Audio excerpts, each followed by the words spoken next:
make an appearance in this series due to the fact that CE practiced it a lot, so they could actually compete with SPT on it.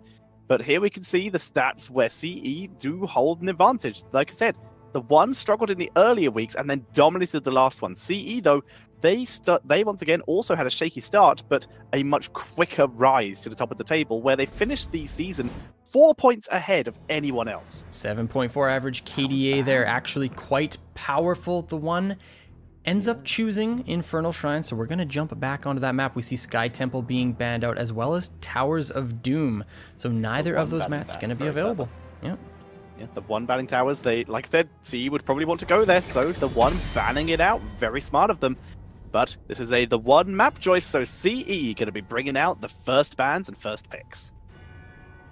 Let's get to it, ladies and gentlemen. This is going to be the first game of this series, the last one of the evening, the last one of the playoffs. CE immediately banning the Genji. So TheOne not going to pick up that ninja here, and then the immediate response in Garrosh. So there you go. The Korean players were right. They were right, and you can't blame them. Wind is a god-like Garrosh player. So now we move into other heroes in general. Sonya, for example, like we said, very high priority on this map, and there she is. So immediate lock in there. Now, this does leave straight away TheOne to go in for their more usual style. They have Malfurion available, they have Stukov available, Junkrat could be picked up very quickly here for Lucky. They have a lot of good options here. Emphasis on Tychus as well. You see that Sonya knowing that there's going to be another high health pool hero on the side of CE, so something that could come through even as early as the 1-2 pickups for TheOne in the early stages of this draft. But yeah, I would definitely see a hero like Stukov, Malfurion coming through as well. I don't really see any priority picks on Warriors for the 1-2 pickups here. Maybe even just like a Hanzo or something. I like that. Like the mouth seems pretty good. If not, the Hanzo with someone like that would also be very acceptable. I'd like that. Or the Junkrat, whichever one they feel more comfortable on to bring out very early. There's the Malthael, and there's the Malfurion. So similar to what we've seen so far in this, the Malthael picked up early, and also it challenges that Sonya. Yeah, in the one-on-one in the lane, not so much, but just the fact that you threaten kill potential on the Sonya with the last rites. I like the pickup for TheOne, but CE, they've got their Sonya. What else do they combine with this one? Is there supportive choice Stukov in this context? CE, their supportive choice would actually have been Malfurion, so it's kind of interesting to see that stolen away so quickly. They do still like the Stukov, but CE, one of the few teams who are really, really comfortable bringing out someone like the Rhaegar or someone like that, going to a bit old-fashioned, actually having a cleanse every now and again could be a big deal. Even an Uther has been pretty popular for them in the past. It could even work here too. You've got the Sonya spinning, you got the lightning shields on top of it, a lot of emphasis on the shrine, so that could be a pickup the CE decide to go with, but Rhaegar, maybe not a hero that you pick up this early in the draft. We'll see what CE decide to go with. It's a Hanzo and the Diablo, so Diablo just very good for challenging any sort of ranged that TheOne end up picking up, and Hanzo just fantastic with those explosive arrows on the shrine, just to help control those defenders for his team. Yeah, very quick Diablo though into a Malthael. They're going to have to get some kind of control for that. TheOne, they respond with batting out supports. However, once again, Uther's still available, which 365 is very comfortable on. He has options. He seems to be quite happy to just let his team play around him. He seems quite happy to play around his team. TheOne taking a bit of time here, thinking about this Stukov, just kind of see which support they want to remove from CE. Because as you said, you take away the Stukov, you can have the Rhaegar, you can have the Uther. So there are still some options available, maybe even something like a Lucio. Not sure if that's a pick for CE as a potential, but still it could be there. There you go. Stukov is the one who gets banned. But CE, you see that Malthael and the Malfurion. It could be something like a Tychus ban because you have the Diablo on your team and the Sonya, but it's actually the Junkrat instead. So Junkrat just fantastic on this map as well into the into the Sonya. Can misposition her with that concussive mine as well as setting up those steel traps just for the zone control. I think that's a solid ban. I agree. Removing that away from Lucky, very good choice here. So now we have a perhaps a Tychus potentially for Meng, and then maybe a tank, or maybe they want to hide their tank until we know exactly what kind of damage CE will be bringing to the table. Like if it's a Tracer, maybe you want the Varian, for example. You need to be prepared for that kind of option. Yeah, you can flex the tank here for sure, because it's not like you're going to get banned out, or if it doesn't look like they're going to run another tank. Already is the Sonya and Diablo on the side of CE, so I actually think that's a fantastic idea. Tychus would look really good here. Diablo would get challenged quite heavily by the Malthael and the Tychus. But aside from that, Hanzo is picked up. You know, we've seen the likes of Gul'dan showing up on this map. It could be the hero of choice here as well. Yeah, and maybe like a Johanna or something. Muradin and Tychus. They've run their tanking quite early, so that's Muradin for Hehe and Tychus most likely for Meng, which means they've got a lucky hero hidden in the back wings. Tychus does make the most amount of sense there. I think that was a good choice for sure. Because yeah, it challenges the Diablo and the Sonya very well, and I just love Tychus on this map because of how synchronous the Odin and the objective work together, especially post 20. We saw the value of that talent coming out, and it's the Maiev and Alexstrasza. You know, Alexstrasza just absolutely powerful on this map. I am so excited to see her come out here, and this is the first time we've seen Maiev in quite a while. It is. First time today, at least. We saw her yesterday a little bit. But in this game, first time we are seeing her locked in. So, going to be Maiev most likely going to be played by probably Zhuyu, maybe KTY. They have a little bit of flexibility there. I think Zhuyu might actually stick to the Sonya. We'll have to see how they flex on that one. All we know is Alufal is almost certainly going to be on that Hanzo, and we'll have to stay hyper safe because him and 365 are super vulnerable compared to the rest of the team. Jeez, this is a scary draft from CE, especially considering the map of choice. Like, Maiev, her control over the Shrine is insane. You know, you got Sonya and Hanzo as well. This is so terrifying from CE. If you're the one, what is your last pick? I really do think it's something like a Gul'dan. I don't think they'll go Chromie again. We saw the Chromie played into the Alexstrasza, but it's a little bit different. But it's actually the Cassia instead. Okay, so a little bit of a different style. I'm concerned about the Cassia. I feel that that might be a slight over-reliance. It's an issue I personally think China has had a lot, where they have had a little bit of an over-reliance or an overvaluing of Cassia, especially against other regions. If they bring this to the mid-season brawl, that is going to be countered. The other regions know how to deal with Cassia, but it still pops up in China potentially a little bit more, too much, I would say. It's a good hero. It's okay in certain scenarios. In this case, I don't really see the value as much. Like, a lot of Maiev's damage comes from the Fan of Knives, Sonya, a lot from the Whirlwind and the Hammer and the Spear. But in this case, just the survivability in the micro could be okay. I'm concerned. They have to go lightning through it for me to be okay with this. And if Cassia steps up, you know, that gives Diablo an opportunity to find the engage, and same with the Maiev. So I'm with you. The Cassia does seem like a little bit of a difficult pick here. I actually really thought that TheOne were going to run Gul'dan because it worked well last time they played it on this map, and it just looks good. You know, you've got a lot of the control in a single area, and Gul'dan works so well on this map. But it is the Cassia. You know, how is it going to work? You know, you can maybe get the blinds on the Sonya and the Hanzo perhaps, and if the members of CE are grouped up a lot, you know, you're going to get some of that value from charged strikes. So we will see if this draft ends up working. Here we go, ladies and gentlemen. Game number 1. Let's get to it. And spawning on the left-hand side, it is TheOne with Hugo on Malthael, Lucky on Tychus, Meng on Cassia, ZJZ on Malfurion, and Hehe reprising his role as Muradin. On the right in red is CE. We've got Alufal on the Hanzo, Wind playing Diablo, 365 on Alexstrasza, KTY on the Maiev, and Shuyu on Sonya. Going to be an intense game right from the start. Full abundance build coming in for Alexstrasza right off the bat. That is going to be fantastic. Nice's Memento for the Maiev. Very interesting here. Whoa. And Perfect Storm and Thunder the Lightning Fury build coming in from Cassia. I'm digging that. I think that is the only way they're going to be able to play this Cassia with any kind of efficiency and safety. Usually it's charged strikes, but not today. Hehe getting caught a little bit there. There goes the Umbral Bind, pulling him back, but should be able to just fill up that health bar. This is the Muradin, so the trait is going to come into effect here. But same time, immediately, Sonya on the top wave, pushing that out for her team, just generating some side lane pressure.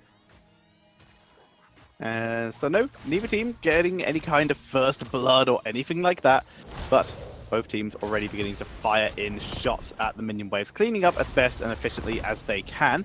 With Sonya playing very safe in the top lane. She knew Tychus had rotated up, so she actually was able to avoid that as 365, playing very far back compared to the rest of the teams. Even slower in the rotations to make sure that he doesn't get caught out. If there is any kind of gank, it hits his allies first. CE focusing on their Khazra camp, and same with TheOne, so very neutral early game so far. Nisha's Memento and W build for the Hanzo. So just focus on being able to clear is the Maiev, and I actually think that's the appropriate choice here. And that's basically all CE and TheOne have been doing so far, just focusing on these waves. No team really stepping up and fighting each other, aside from the beginning when that bind landed, but no kills yet. Just very evenly matched, both of these teams just gauging out their opponents. Yeah, super chill for the start here. Let's see what they can, if either of these teams can actually turn up the pressure before the objective, or whether we're going to be waiting for a full Shrine team fight, which could be quite amusing. Sonya rotating down to her team temporarily here. Wind and Hee continuing to have their little passing in the night. Not so much a fight, they're just sort of rotating together while trying to demount each other. Yeah. Malthael, you know, it's good if you try to avoid this one, but Wind finds the engagement on a Hee, and he's so very low. Almost the last auto attack from Aluful to secure that first blood, but Hee escaping again. The elusive Muradin indeed. This will steal the camp though, especially thanks to the healing at 365. Everyone's pretty much topped back up again already. And they're going to be able to pull themselves back so they don't get in trouble. Minion wave, looks like a couple minions were actually lost in the top lane, but it's not so bad. CE still keeping up in terms of XP. They've got a camp on their side now, and as long as Zhuyu survives this, which he might thanks to the Diablo tackle, but no, Tigers with the tracking overkill will be enough for the kill, especially thanks to the Reaper's Mark by the Malthael. First blood going over to TheOne with that tricky rotation mid lane, picking up that kill onto the Sonya, and yeah, it was actually almost all of the top wave missed. So, you know, Sonya did represent herself bottom lane, Malthael pushing that one out, and that's kind of what Malthael does. This is on the Pale Horse. He's able to rotate down, he's able to pick up those waves really quickly and just generate a lot of pressure in two lanes at once. A fantastic hero for that condition. So Alex Strata going with personal safety over team empowerment here, going with the exuberance as opposed to the surge of vitality, despite the fact she is going for a circle of life at level 1. Both these teams just posturing up.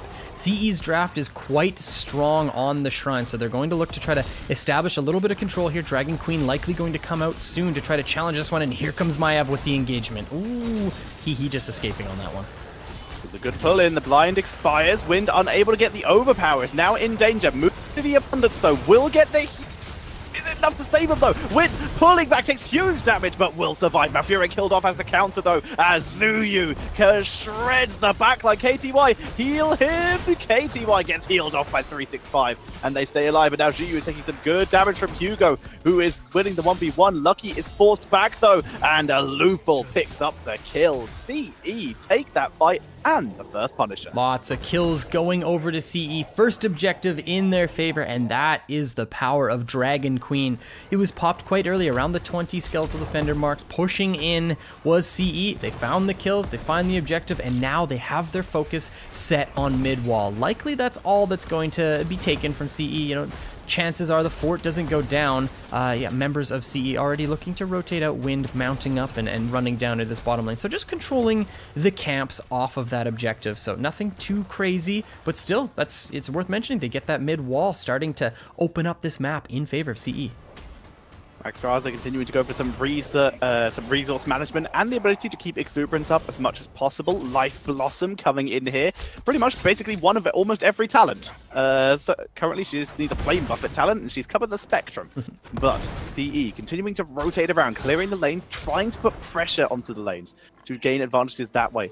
And look at the talents here. We're seeing the touch of death coming in here from Malthael. He realizes that his 1v1 lane is not winning his team the game. Needs to play something a little bit sneakier.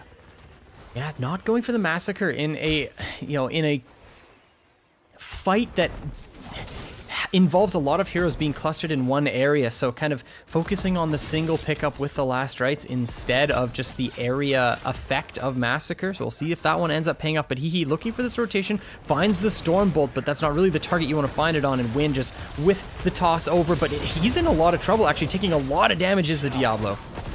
just makes it in the abundance there, able to get healed up, clutch save, very lucky mod. But he is still able to survive. Meng forced back, even takes some Kazura hits on the way out. Diablo is able to heal up. I love the way that Sonya is playing this one too. You know, just quite safe most of the time. Yes, she did get ganked, and as I say, this HP pool starting to diminish and losing some of the top soak. But for most of the early game, you know, she was playing quite safely top because, as we know, you know, this Malthael can really chunk her up. But look at Muradin in the side here, finds the Stormbolt auto attack. Does she go down? She's spinning. Oh, Skullcracker almost got out. That whirlwind, like you said, the Skullcracker stops the whirlwind, but the healing was just enough battle rage keeping her alive, and Sonya barely survives. Level 10's now here for CE. Hanzo flirting with the idea of Dragon Strike? I don't think so. Or is it the Dragon Strike Warden's Cage APOC combo? Is that the Wombo we're going to see? I don't think. It's got to be Dragon Arrow. I mean, I'd like to see what you're throwing out there, dude. I want to see it, but I just don't think. As Diablo finds Hehe and uses him as an escape route there, as Alufal pulls back, keeps himself in a safe position. He's still holding. He's waiting for Malthael. He's waiting for Muradin, seeing what they're going for, because Muradin's holding as well. Muradin finally going for the Avatar. Tormented Souls for the Malthael. Oh, okay. So it's interesting, the Touch of Death and then Tormented, so not actually going in for the full pick style. Yeah, so just the anti-heal instead, so the full team fight. I love it. Okay, still holding this heroic. I'm just staring at it the whole time, you guys. I need to know what is going to happen with Alufal. You know, just scouting out with the Sonic Arrow. Objective is spawning bottom side, and both of these teams, heroics online, likely going to see a pretty explosive fight. Let's find out as KTY dances away from any kind of immediate danger. Looks like Zhu isn't going to be grabbing his own mercenary camp here. Abandons the Fallen Shaman, despite Malthael grabbing his teams, as we see the One beginning to move their way down to the objective. CE, though, with a numbers advantage, will get a bit of a head start here. Yeah, so BTG, or sorry, the One with a little bit of a, you know, advantage here during this phase, having that Fallen Shaman push topside, and now the members of the One are stepping in. Lucky taking a lot of damage, needs to pop that Odin and get out. Warden's Cage, Dragon Strike, the Dragon becomes them! As we two members going down, Sonya already deleted though, as in comes the Cleansing Flame! And the One are completely cleansed from this objective area, as CE take their second Punisher of the game. I'm shivering. Did I just wish that into existence? I think I'm so happy that we got to see that. The Dragon Strike combo. This is CE. What a combination indeed. The Warden's Cage Dragon Strike. We were talking about it and we finally see it, but now Alufal actually gets caught up by the Muradin, the duelist indeed. Shuyu trying to pick up the consolation prize. Does he find Hehe? Can he get the shit? Oh, the spear to stop the jump, but he is going to be able to use Avatar and walk away from this one, or step in and duel. I thought he was going to fight it. I thought he was actually going to fight that one. He's 1v1ing anyone he meets, but in the meantime, bot went down. Front wall is actually going to take a pretty decent amount of damage. Only Hugo's been left to deal with this. CE really, really playing well here. Oh my gosh. So opening up the map, you know, mid fort is quite low. Bottom, obviously taken. Level 13's here for them, but 13's on the way for the One, so going to be picked up really, really soon here. Lucky and team picking up their Kazura camp.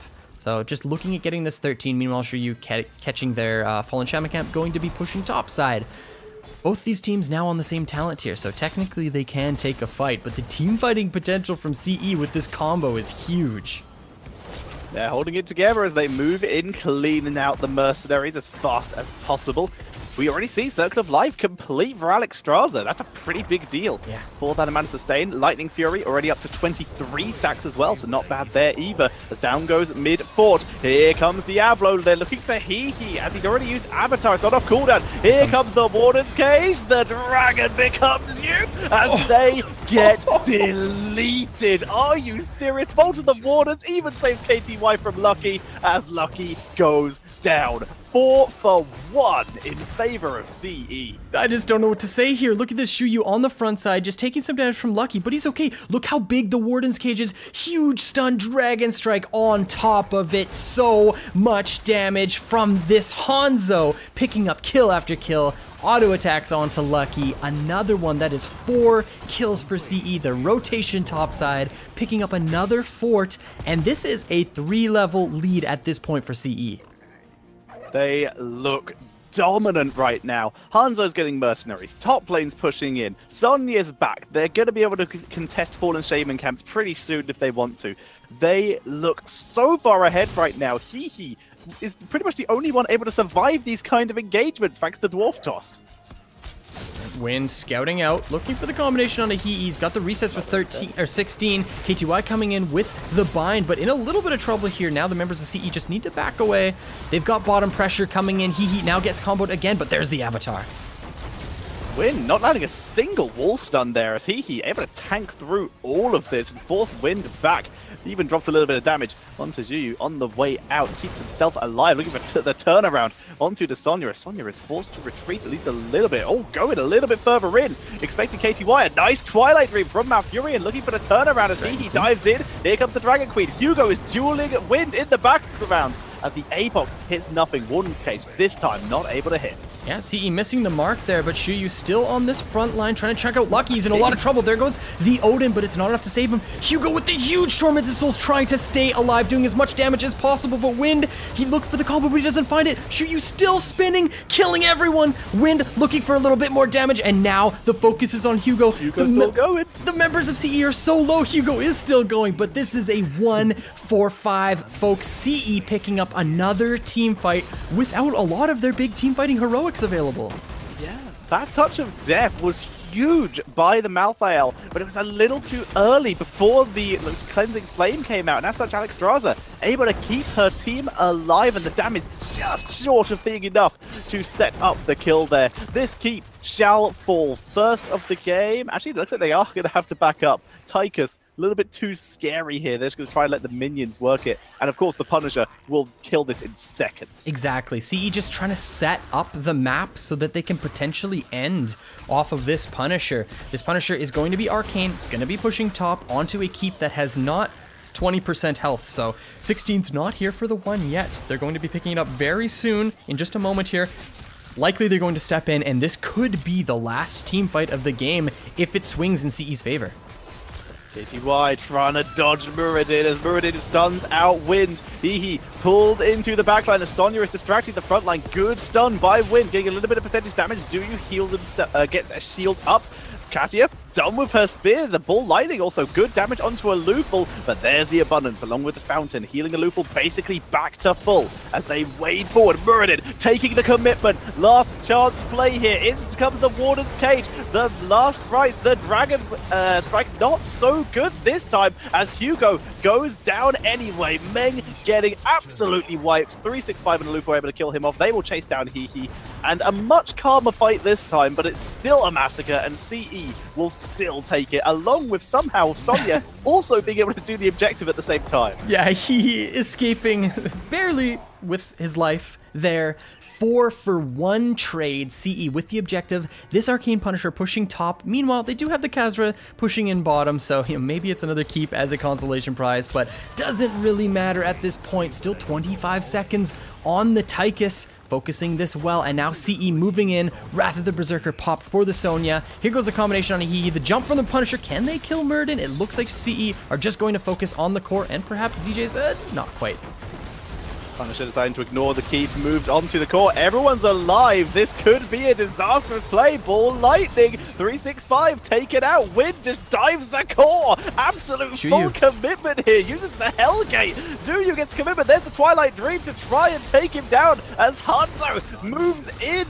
They might have overcommitted to this. The Punisher is still healthy. Arcane Sentinels on the core. Dragon Strike ends the game. And that is GG. CE takes game number 1. That was a spicy first game. Warden's Cage, APOC, Dragon Strike, you know? When we saw that question mark above or beside whatever it is, Hanzo there, we were like, wait, is this the combination? And of course it was. They find that team fight, and it was a couple times where they just got that massive combo, just absolutely obliterating their opponents in these team fights.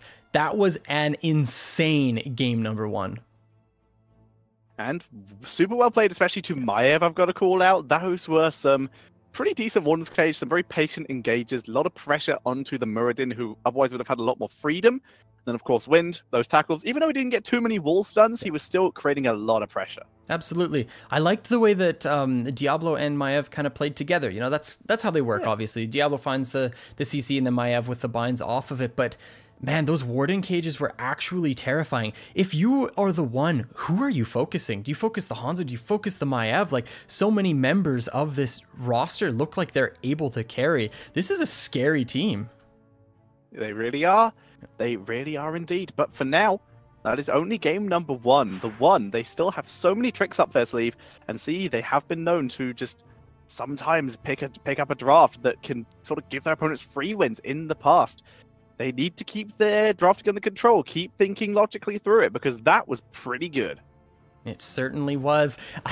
Man, considering what we just saw here, I can't wait for this next game. This is absolutely insane. This is actually such a pleasure to watch. CE, you know, I haven't got to cast them before. Obviously, as we know this, I'm kind of new into this region and only temporary. Feels bad, but these are some great games, great style of play from CE, and a little bit different. You know, we see this, the first pick, Sonya coming in, and man, did that ever pay dividends throughout that game. Like, Shuyu not only forcing a lot in terms of resources from their opponents, but also just surviving through so much. Yes, got picked at one point in that mid lane, but it was just a little bit of an overstep, and you kind of learn from that moving through the game, and quite a few resources from the one were spent to get that kill. But yeah, I actually have to say, like, that the Sonya played very, very well, even though none of the plays were all that flashy. I would agree. There were so many situations where Sonya was just 1v3ing people staying alive while the rest of the team was just killing Muradin, which works out pretty well. Over double the one's kills, 20-10 by the end of that. And of course, 4 structures to 0 as CE had full control. Every single Punisher did pretty good. Yeah, and kind of without saying here, Aluful with that MVP, the Hanzo 8-1-12 on that KDA, just absolutely insane. And of course, folks, it was Dragon Strike, so something a little bit different, but did it ever combine well with the synergies on the side of CE's draft? Well, it certainly won them the game. It did a really good job there. And also, I'm pretty sure Aluful now has over 20 MVPs. I might be wrong on that, but he's doing pretty well this season. For now, though, that's just game number 1. There are still many maps for them to choose from. Towers of Doom, a go-to CE map, has been removed. Braxis was left open, so if the one, seeing as they tried to bring that against BTG, didn't do so well, but it's still a little trick they have up their sleeve. Speaking of Aluful, you know, I guess it's a little bit late here, but here we go. So CE with the pick on Tomb of the Spider Queen. But real quick, like, when I first met him, it was at BlizzCon, and it was when Temple Storm was playing against him, and he did the map picks and the coin toss against my team. And I just remember, you know, meeting up with him there and talking to him. I don't think he spoke English very well, but anyways, the way he carried himself, a very confident player. And it's just, you know, it's exciting to see him play this well in this matchup. But here we go, ladies and gentlemen, game number 2. Let's get to it.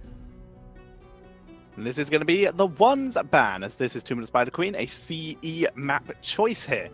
So we are probably going to see some kind of focus on the Garrosh, probably a ban from the one, unless they want to pick it up themselves, because this is a really good Garrosh map.